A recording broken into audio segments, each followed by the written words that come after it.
There is a piece of CCTV footage from a corner shop on Verdant Lane in Catford, southeast London. The timestamp on the footage reads 10:48 p.m. The date is June 20th, 2023. A summer evening. A woman walks into a convenience store. She is 48 years old. She is black, slim, dressed casually. She buys a pack of cigarettes, a completely normal everyday purchase. She pays, she leaves. The footage shows her walking out of the shop and turning into the street. She has no idea that these are the last moments of her life captured on camera. Exactly 23 minutes later, at 11:11 p.m., her bank card is used at a nearby ATM to withdraw £40. And then, the digital trail goes completely cold. After that moment, nothing. No camera, no witness, no friend, no family member. Except for her killer, no human being on the face of this earth has ever seen this woman alive again. Her name is Fiona Holm. She is the mother of 4 children. The youngest is 6 years old. Within 48 hours of the moment the camera captures her walking out of that shop, her family will know something is wrong. Within a week, they will be begging the Metropolitan Police to treat her as a missing person with the urgency her disappearance demands. Within a month, the police will know, with effective certainty, who killed her, where she died, and that her body has been disposed of in a way that has left her family with nothing. Not a grave, not a funeral in any conventional sense, not even the basic dignity of being able to bury their mother. This is the story of how Fiona Holm walked out of that convenience store on Verdant Lane and straight into a nightmare she would never escape. But it's also the story of something else. Because what the police will eventually discover, when they finally start asking the right questions, is that Fiona Holm is not the first woman the killer has done this to. She is the second. And the first woman, well, the first woman tried to warn them.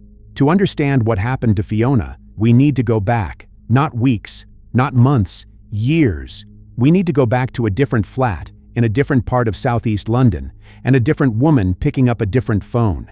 Her name is Naomi Hunte. In the summer of 2021, Naomi is 40 years old. She lives alone in a flat in Plumstead in southeast London, a few miles east of where Fiona Holm will, 2 years later, walk into a corner shop and disappear. Naomi is a black British woman of African Caribbean heritage. She lives with mental health conditions, which is her business, and not ours, except that it matters for what happens next. What matters is who she is to the people who love her. She is a daughter. She has a father who adores her. She has a quiet life in southeast London. And on June 29th, 2021, on a Tuesday afternoon, Naomi Hunte makes a phone call to the Metropolitan Police. We know what she says on that call because the officers who came to her flat had body-worn cameras switched on, and the footage from those cameras has, since her death, become part of the public record of this case. You can read her exact words in the court reporting. She tells the officers, in a voice that is tired but completely clear, "He stalks me. He has been stalking me. I am really scared now. I had to knock on a neighbor's door." The he, in that sentence, is a man named Carl Cooper. The officers listen. They take notes. They leave. Now, this is the part of the story that you need to sit with before we go any further, because what I'm about to tell you is on its face almost difficult to believe. That phone call on June 29th, 2021 is not the first time Naomi Hunte has called the Metropolitan Police about Carl Cooper. It is not the second time. It is not the third. By the time Naomi makes her final phone call to the police about Carl Cooper in October 2021, she has contacted them about him 7 times. 7 separate reports over the course of approximately 11 months. I want you to understand what kind of statistical anomaly this is. In the academic literature on intimate partner homicide, the studies that police forces across the world use, or are supposed to use, to figure out which abuse cases are at risk of turning lethal,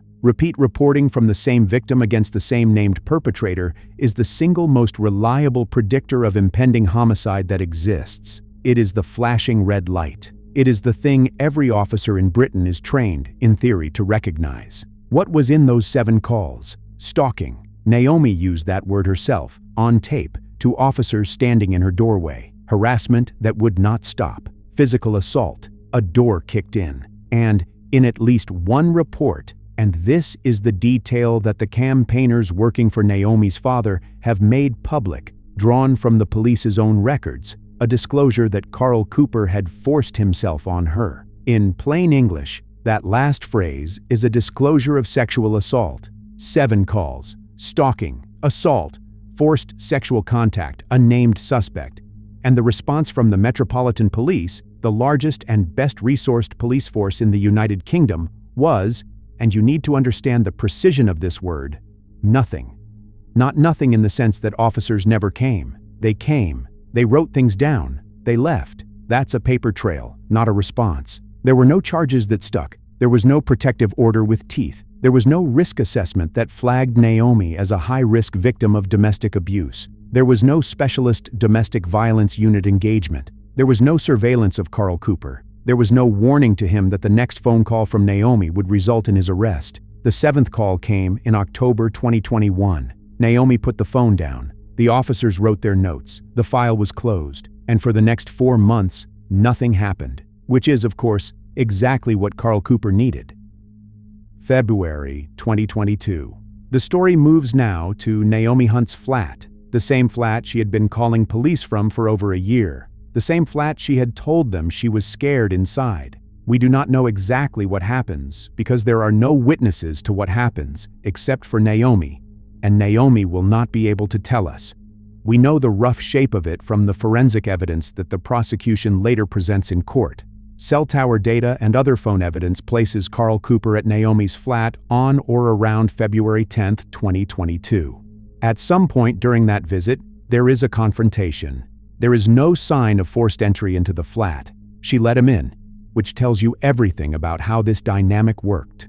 She had spent a year telling the police he was dangerous, and she still opened the door. That is not weakness. That is what coercive control does to a person's options. Carl Cooper picks up a knife from her own kitchen. A serrated knife, the kind you might use for steak. He attacks her, inflicting multiple stab wounds. The fatal blow pierces her chest. She bleeds out on her own sofa, in the flat she lived in alone. Cooper leaves. The flat goes quiet. Naomi's body lay on her sofa for 4 days before anyone found her.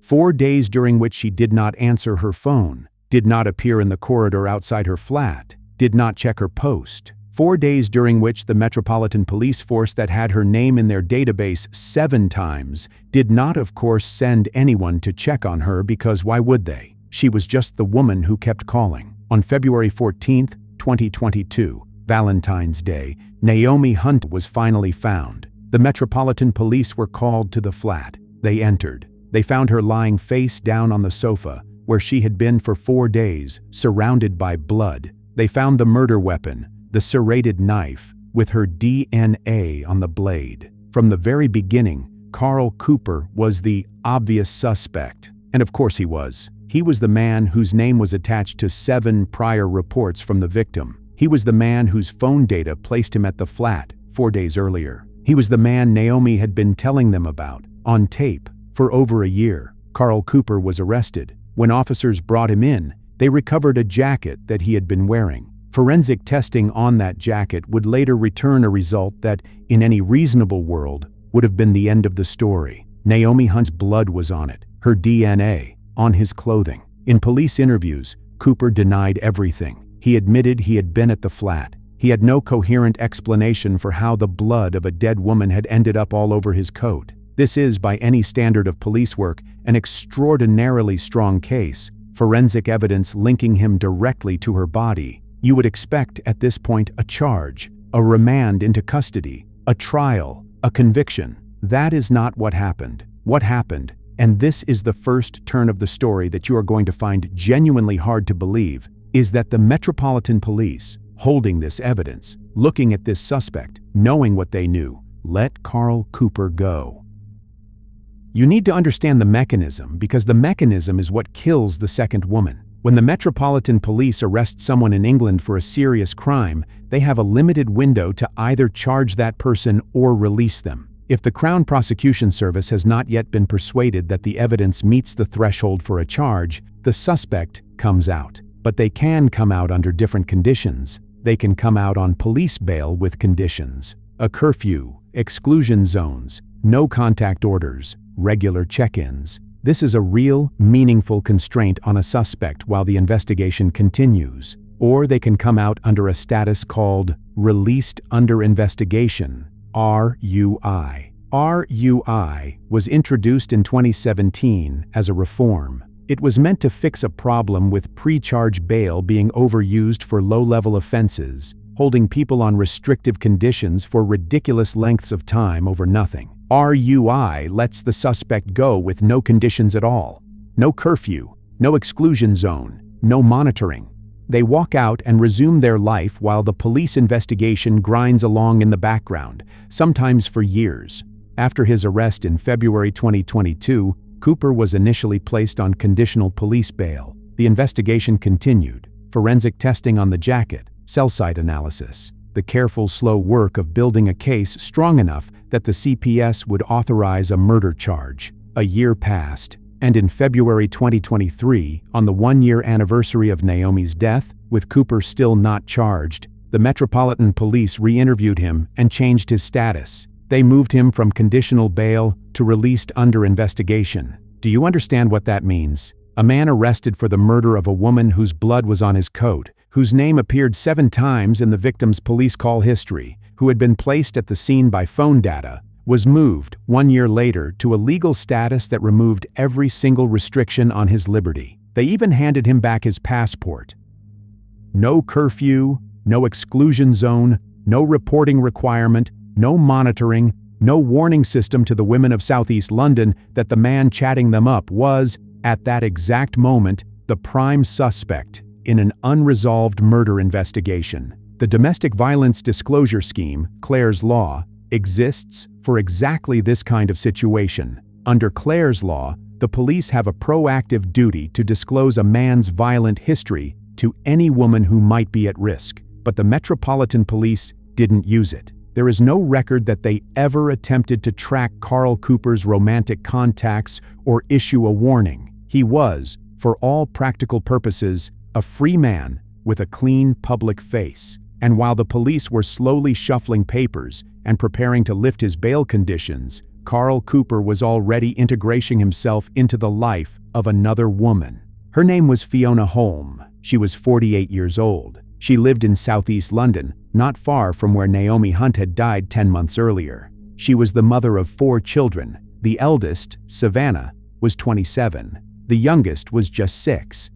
Fiona had vulnerabilities. She had been diagnosed as autistic. She had ADHD. Her family would later describe her as a woman who, despite being 48, processed the world in a way that felt to them younger than her years. She also struggled with alcohol dependency. She had a social worker. She was, in the language of British social services, a known vulnerable adult. Her family loved her. Her daughter Savannah would later describe her to journalists in the simplest words as 1 in a million. And on New Year's Eve 2022, 10.5 months after Naomi Hunte's body was found, while Carl Cooper was still on police bail but entirely unmonitored, Fiona went out to celebrate the new year, and she met a man. He was older, more than 15 years older than her. He was charming, in the way that some men are when they want something. He was a handyman, he told her. He had a name. His name was Carl. He did not tell her, of course, about Naomi. Why would he? And how could he? There was no register.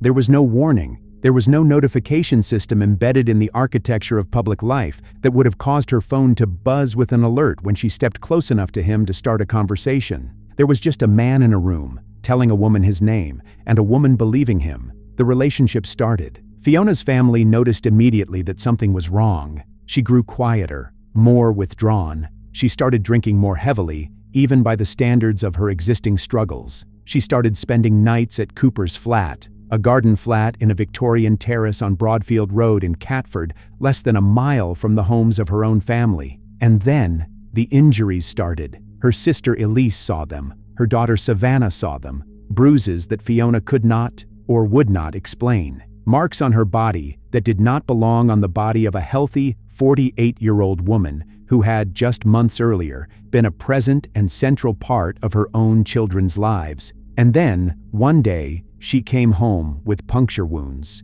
Her family asked her what had happened, and she told them he had stabbed her Not with a knife, with a screwdriver. Her family begged her to leave him. They told her in plain words that this man was going to kill her if she stayed. Fiona did not leave. We are not going to pretend on this video to know exactly why. Women in coercive relationships stay for reasons that are layered, specific, and never reducible to a single cause. There are threats, there are manipulations, there are quiet financial dependencies and emotional ones. There is the slow, careful erosion of the parts of a person that used to know what normal looked like. There is very often the genuine belief, manufactured carefully by the abuser, that this time he means it when he says he'll change. By February 2023, as their relationship was turning dark, the police officially moved Cooper to that released under investigation status, completely wiping away his remaining restrictions. 2 months after that, the abuse escalated to a breaking point. What we do know is that by April 2023, Fiona had reached a point where she was willing to do what Naomi had done before her. She was willing to walk into a police station, show them her injuries, and name Carl Cooper as her attacker. April 2023. Fiona Holm walked into a metropolitan police station and reported that Carl Cooper had assaulted her. We know the broad strokes of what she told them, because some of this has become part of the public record in the reporting around the case. She described an assault that involved being attacked with a crowbar. She described being stabbed with a screwdriver. Stop for a moment and think about what it takes for a 48-year-old mother of 4, a vulnerable woman with autism, ADHD, and an alcohol dependency, the kind of woman whose credibility the system has been quietly downgrading her entire adult life, to walk into a police station and say those words to a stranger in uniform. Think about what she must have hoped. That morning, the response would be, now I have to tell you what the response actually was. The Metropolitan Police issued a domestic violence protection notice, a piece of paper, an administrative order, telling Carl Cooper to stay away from Fiona Holm. No electronic tag, no real-time monitoring, no officer assigned to make sure he complied, just a notice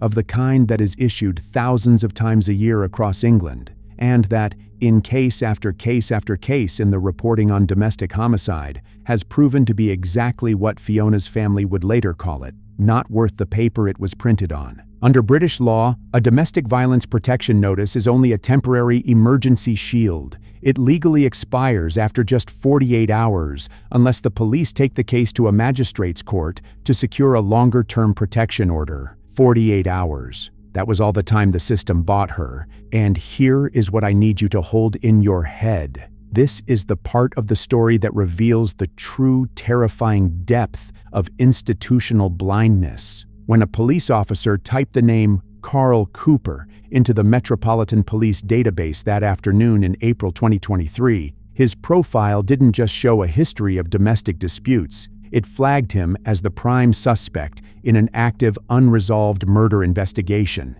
The system knew. The desktop monitors in that police station held the file of Naomi Hunte, the woman who had been stabbed to death just 14 months earlier by this exact same man, the same police force, the same suspect, the same deadly pattern unfolding in real time, right in front of them. And yet, the institutional response was to interview Cooper, release him without charge, and let that 48-hour piece of paper simply tick down to 0. The notice expired. The system closed the window, turned its back, and left a vulnerable woman entirely to her own devices. And Fiona Holm, in the weeks that followed, went back to seeing him.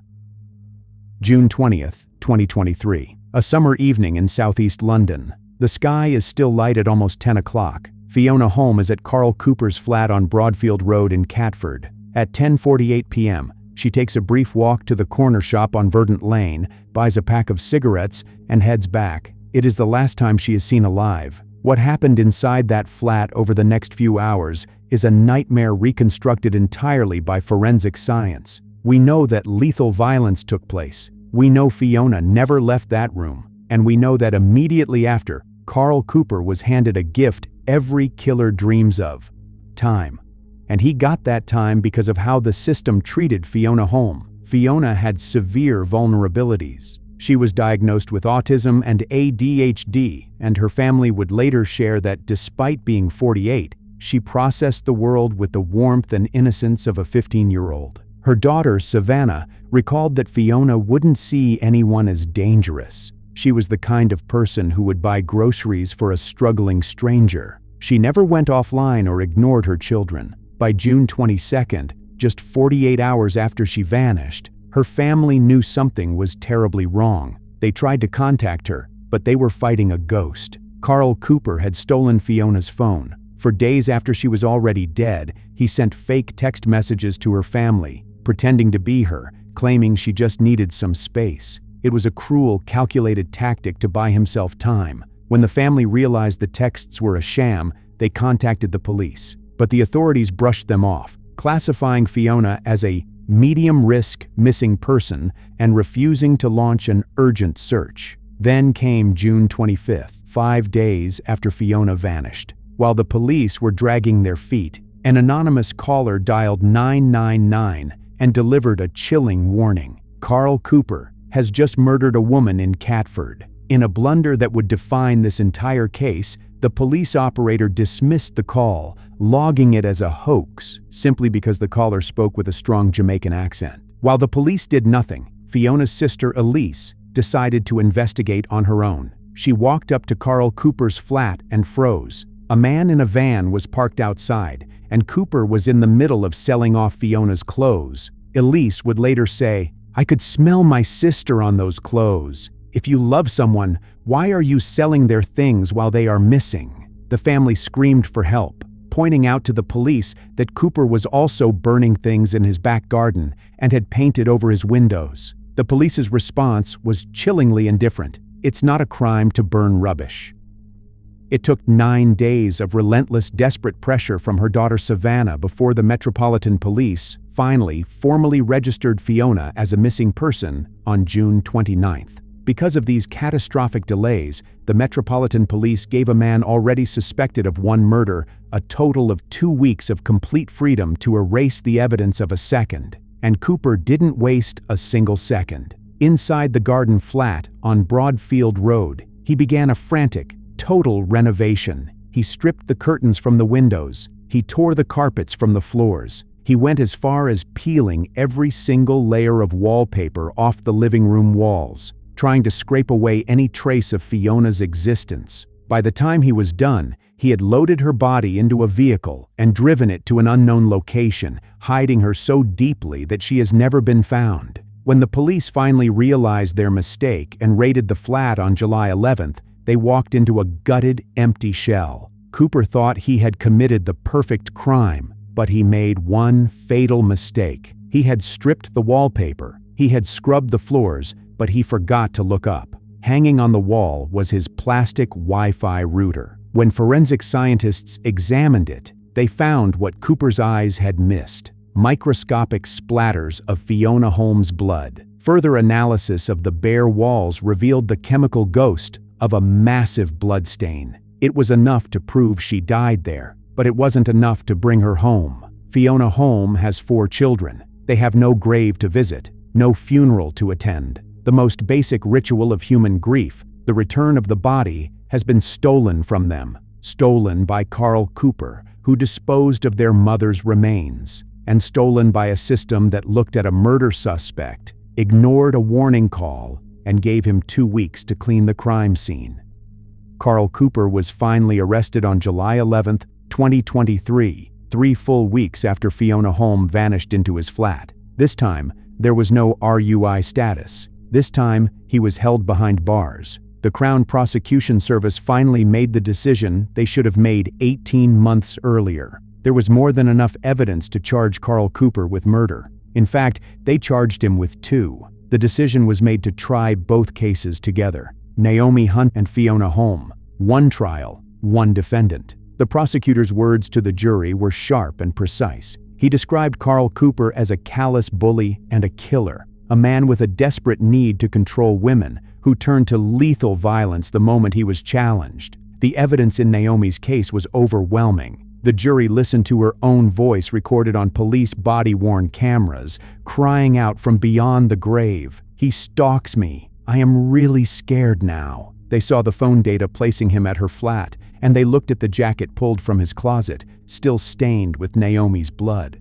The case for Fiona was harder because her body was missing, but the prosecution's circumstantial web was airtight. The coercive control, the puncture wounds from the screwdriver, the final CCTV footage at 10:48 p.m., and the forensic reconstruction of his living room. The jury saw how Cooper stripped the walls down to bare brick, but failed to wash away the chemical traces of a massive bloodstain, and completely missed the microscopic splatters of Fiona's blood left behind on his Wi-Fi router and TV. Cooper's defense was a flat, arrogant denial. He claimed the forensic science was wrong and offered bizarre explanations for the blood in his flat. But he had no story that fit the facts, because no such story existed. This case has also triggered a massive institutional reckoning. The Independent Office for Police Conduct is officially investigating 10 Metropolitan Police officers for gross misconduct. They are demanding to know how a system with so much data, so many explicit emergency calls, and a blood-stained jacket managed to let a murderer walk out of a police station and into the life of Fiona Holm. The jury deliberated for 3 days. The verdict was unanimous: guilty on both counts of murder. Justice Johnson sentenced Carl Cooper to life imprisonment with a minimum term of 35 years. He will almost certainly die in a British prison cell. It is now May 2026. Fiona's body has still never been found. Carl Cooper refuses to speak, taking the secret of where he hid her to his grave. There is currently a £20,000 reward for any information that could lead to the recovery of her remains, so her 4 children can finally give their mother a proper burial.